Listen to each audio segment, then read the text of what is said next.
back in the Eastern Conference Finals, baby. That's crazy to me, though, because I was told this was a bubble fraud franchise.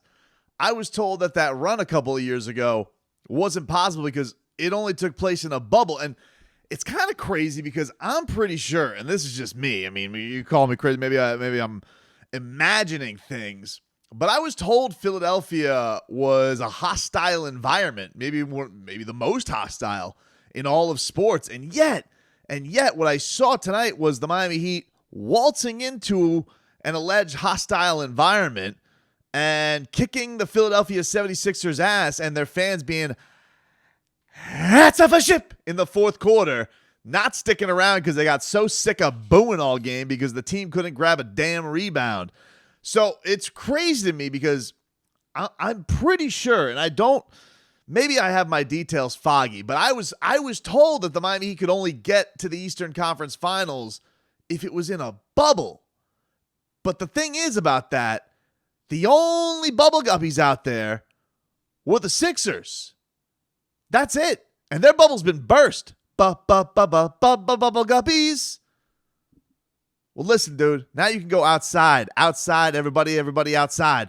Because it's over. You can go and waltz on to Cancun, James Harden. I know you are super excited to hit the strip clubs. I know you are super excited to come on down here, maybe catch a game courtside and hit Tootsies on after. And Joel Embiid, look, toughness all around. Good on you for trying to suck it up and go out there for a team. I don't know what the hell was going on with you today, flailing and falling all over the place. Dude looked like a trout. He was like flopping all over the place like a fish. Just on the ground, like nonstop. I don't know, like seriously, I don't know if that was like a tactic or like the dude's just equilibrium was off.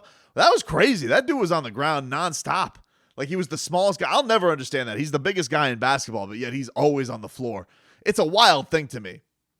But either way, what this was completely poetic because not only was I told that the Miami Heat were bubble frauds, and that they're going to their second Eastern Conference Finals in 3 years. And really, their second Eastern Conference Finals in like 2 years because there was like 3 seasons in one. It's all been mishmash together, accordion style, super squeezed in. But in 3 seasons, the Miami Heat have now gotten to the Eastern Conference Finals for the second time thanks to Jimmy Butler, who was told when he came down to Miami that he was coming down here to retire. He was called a loser by Basketball Hall of Famers. I remember Lisa Leslie saying this, that she said it was a loser move from Jimmy Butler to leave the Philadelphia 76ers, a title contender, and come down to Miami. That because the Sixers were closer, a team that's never been with their core, which now is just down to Joel Embiid, has never been to a conference finals. Jimmy was told that's a loser move. He was told by others, oh, Jimmy, they're not going to love you in Miami like they do in Philadelphia. They're not going to love you like that, which is a ridiculous thing because those Philadelphia fans, they turn on you like that. I mean, you sneeze the wrong way like that. Ben Simmons was their beloved son. Oh, the prize jewel of the process. And then all of a sudden, the dude can't play basketball because he's too shook to go on the court because of how those fans treat him. So never be loved like you would in Philadelphia. I mean, maybe if you want to continue building this narrative that they're more passionate than Miami fans because they like to go to an arena and boo the hell out of people and have a miserable time, and the Miami Heat fans like to go out there dressed to the nines, dancing their ass off to Pepas. So you tell me what's more fun. What would feel more loved? Would you say it's going to Philadelphia and living half your life miserable because if you don't get an offensive rebound, they're booing your ass and they'll still be rats off a ship leaving that building? But maybe Jimmy Butler would be more loved. He certainly has respect for Joel Embiid, said such to George Sedano, wishes he was still on Joel Embiid's team. Unfortunately, he's got a clown organization that's around him. And honestly, if I'm Joel Embiid, we have all these franchise stars that are looking around like, what are they doing with my career? What are they doing with my career? What are they supporting me around? And what Joel Embiid has been given is a fat bum who's never going to win an NBA championship as your sidekick, Joel. So I would, wonder how much longer Joel is going to want to stick around Philadelphia with his body wearing down, with his and being a guy who already feels like he was on borrowed time as soon as he started stepping onto the court, lumbering around the court, moving the way that he does, and that body being the size that it is, who knows how many years of his prime he has left. You've just had 2 of his best statistical seasons and couldn't cash in on it. And yeah, maybe it's more of the outcome of everybody else. And I understand that was not the same guy who was the runner-up for the MVP. I mean, that guy definitely was not right, but also was going up against one of the best defenders in the league in Bam Adebayo, who everybody was saying early on in this series he was scared of Joel Embiid. He was shook by going up against Joel Embiid. Well, I got to tell you something. For as dominant a force as Joel Embiid is, he didn't look like he wanted any part of Bam Adebayo after like the second half of game 4. He was shook. He didn't know what to do with Bam. Covering too much damn ground, too damn strong, too athletic, jumping over his head, blocking his shot, stepping in his lanes. He had it all working for him. So, yeah, Bam goes out there today, and he only gives you 10 and 8 on the offensive side, but he's a plus 20 on the court because he is shutting Joel Embiid down. He is everywhere, dude. And if you don't get that, if you are a basketball fan and you want to sit here like you snarky-ass Raptor fans who want to put side-by-sides with Bam Adebayo because he doesn't shoot three-pointers, you can go look what he does on the rest of the court and tell me that ain't valuable. Because this guy's already dominated a conference finals in his career. I don't know what you got up there that you want to be all sassy about. And especially the Philadelphia 76ers fans that got anything to say about Bam Adebayo, who's now a series away from going to his second NBA finals when your superstar hasn't even been to a conference finals. So get the hell out of here with that. And what can you say about his sidekick, James Harden, who, I mean, all these internet and Twitter trolls out here telling me that he is better than Dwayne Wade, that he is a better guard all time than Dwayne Wade. Let me tell you something about Dwayne Wade. Whenever the chips are down, whenever the moment got big, Dwayne Wade would never do what James Harden did today, taking less than 10 shots. Are you effing kidding me? 7 of them from downtown. No free throws. Could you imagine in his career when the lights got brighter? Could you ever imagine Dwayne Wade having a performance like that? Never. It would never happen. It would never happen. So I would never. It needs to be put to bed. MVP talks, all-time talks, any kind of talks. Don't ever put James Harden in any conversation with Dwayne Wade. Ever. Never. He is a fat bum, and he will never win an NBA championship. But enough of them. I'm sick of talking about the Sixers. There's been enough jokers talking about how Joel Embiid, all poor him, oh, James Harden, what a choker. Why don't you talk about this? First take. Let me give you a take. How about, holy crap, how about we've been sitting here talking all year about a team in Philadelphia that has based their whole identity about trusting the process. And the Miami Heat sit here starting a game, okay? Starting a game with 2 undrafted players who were demons out there, who were harassing out there on defense. Gabe Vincent all up in you. All up in you. Looking a little scary there at the end with the turnovers. All up in you, causing disruption. And Max mother bleeping Strus. Strus Almighty. Strus Lee. Strus Wayne. Strus Juice. We are well hydrated here. It's flowing through our veins, okay? Max Strus, what a story this guy is. I mean, he comes in here and gives the Miami Heat in a clinching series game 20 points and 11 rebounds. 5 assists, too. By the way, was finding dudes to the basket all night long. All night long. And they just found these dudes. Found them. What an organization. What a tip of the cap to everybody there in player development. And how does any agent who has a fringe guy, how do they not want them? Please, I beg of you, please go to the Miami Heat. Please. And this is what they brought. They just brought everything. They brought all the intensity. All of the Heat culture oozing all over Philadelphia. They couldn't keep up, dude. They couldn't keep up with it. It was incredible to watch. It's been incredible to watch what that duo has done. No Kyle Lowry, too, by the way. By the by. Kyle Lowry, the only games they lost in the series were the games that Kyle Lowry played. That's not an indictment on Kyle.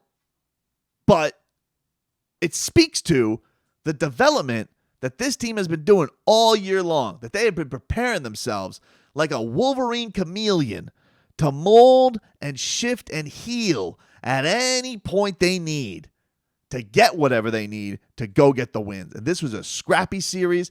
It wasn't one made for easy buckets, except for Jimmy Buckets, who was getting literally whatever he wanted, whenever he wanted. And I will continue to say and continue to point out that you people out here who are disrespecting Jimmy Butler, Jim VP, and not realizing that he has been the best damn player in these playoffs the entire time, shame on you.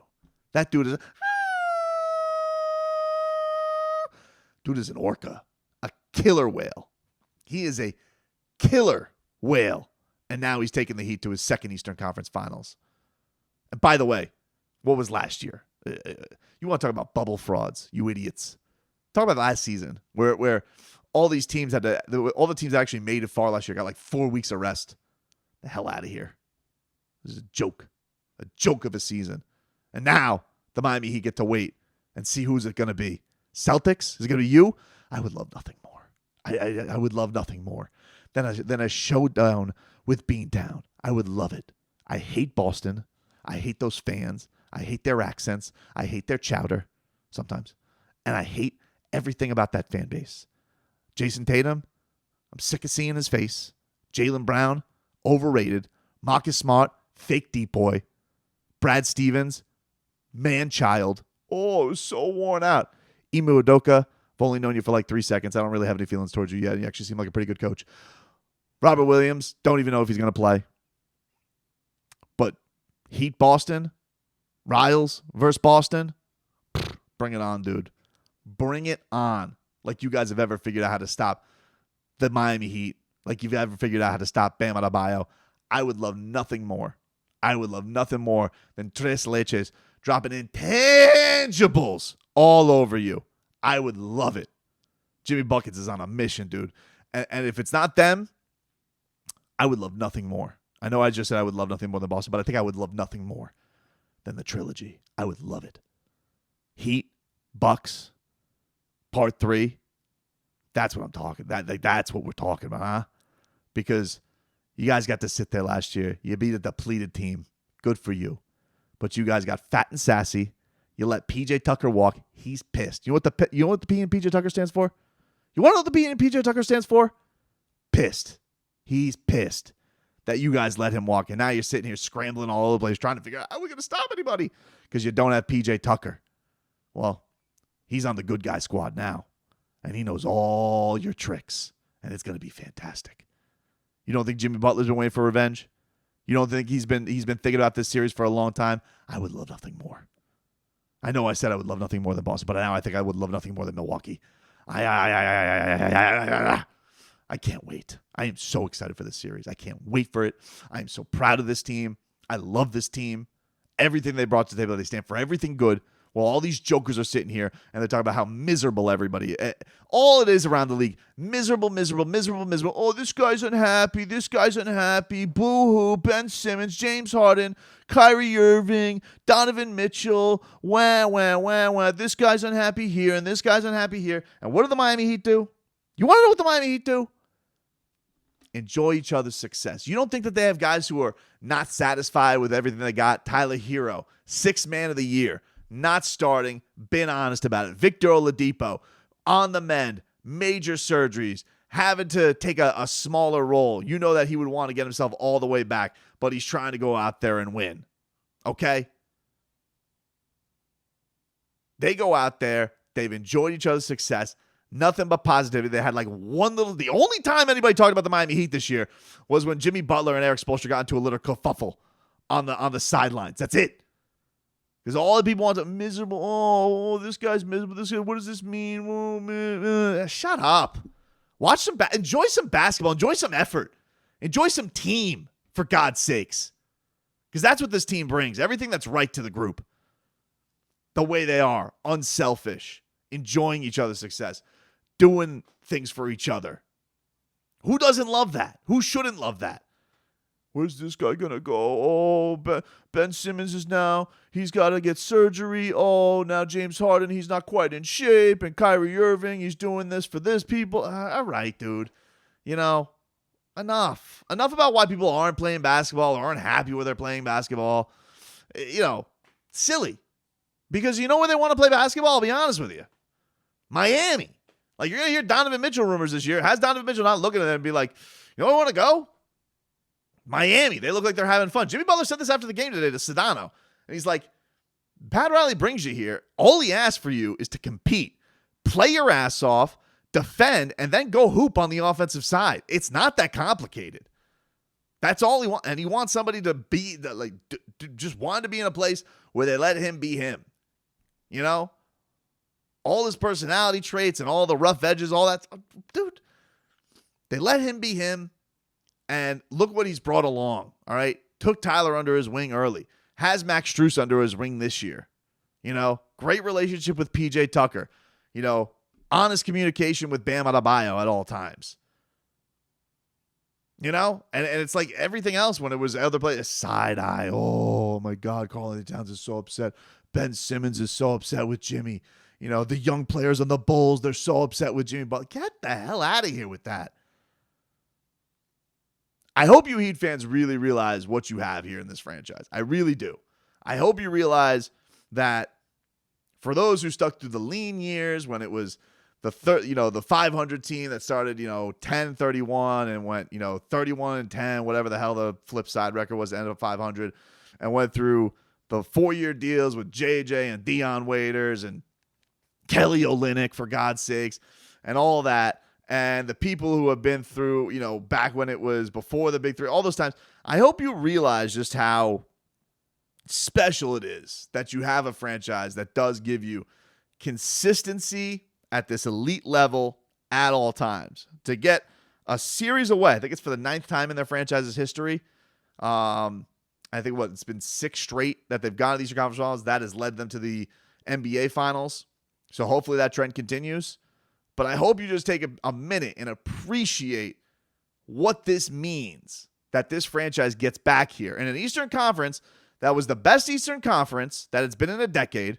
All right, all I've ever heard is West is better than East, West is better than East, West is better than East. And the East was stacked this year from all the way down to the play-in, super competitive. They were the 1 seed. People scoffed at it. 1 seed. And then people got you already had people bellyaching. Oh, the Hawks, they had a scheduled loss. And, the Sixers, they didn't have their first games in Philly without Joel Embiid. They should get out of here, dude. Get out of here with that.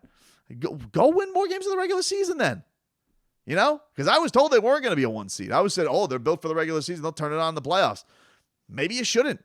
Or maybe you should have a development program that can have players sustain throughout the regular season. Maybe that's a concept. Call me crazy. I don't know. But just take a minute, Heat fans, Heat Nation, all right? Forget all those bums out there who aren't going to say bupkis about this. They're going to spend let me tell you something right now. They're going to spend the next 24 hours, 48 hours ripping James Harden. They're going to talk about Joel Embiid. What do they put around Joel Embiid? They're going to rip Doc Rivers. Is he fired? Is he going to go to L.A.? They're not going to talk about Eric Spoelstra's greatness. They're not going to talk about Jimmy Butler's greatness. They're not going to talk about Bam Adebayo's elite defense. They're not going to talk about the stories of Max Strus and Gabe Vincent. They're not going to. There's not going to be a first take segment about that. So do what I do here, and I tell you, appreciate this as fans. You don't realize how... Look at the Panthers right now. The Panthers haven't won a playoff series since 1990 mother bleeping 6, okay? I was a child the last time they won a playoff series. And the Miami Heat are going to an Eastern Conference Finals again. 1 series away from the NBA Finals. I got to take a break and open up ice cream for my wife. Nothing make you feel quite as manly as opening up a jar for your woman. Anyway, realize how lucky you guys are that this franchise continues to put for this kind of consistent excellence. Now, look, that's why their standards is championship. They don't have ceremonies for Eastern. This isn't the Knicks. They don't, shoot confetti for playoff wins, and they don't put banners up for. They don't have banner ceremonies for divisions and banner ceremonies for conference finals. They're just up there. They just, all right, it's up there. We did it. The only ceremonies are for championships. And so if it's Boston, listen, You know Riley's going to love beating Boston. If it's Milwaukee, that's ultimate revenge right there. I can't wait to see what the results are of those series, but this one was a sweet one. It had to be sweet for Jimmy Butler. They chose multiple players over him. They didn't like his personality. They didn't like the way he carried himself. And people said he was coming down to Miami to retire. And he just retired their season.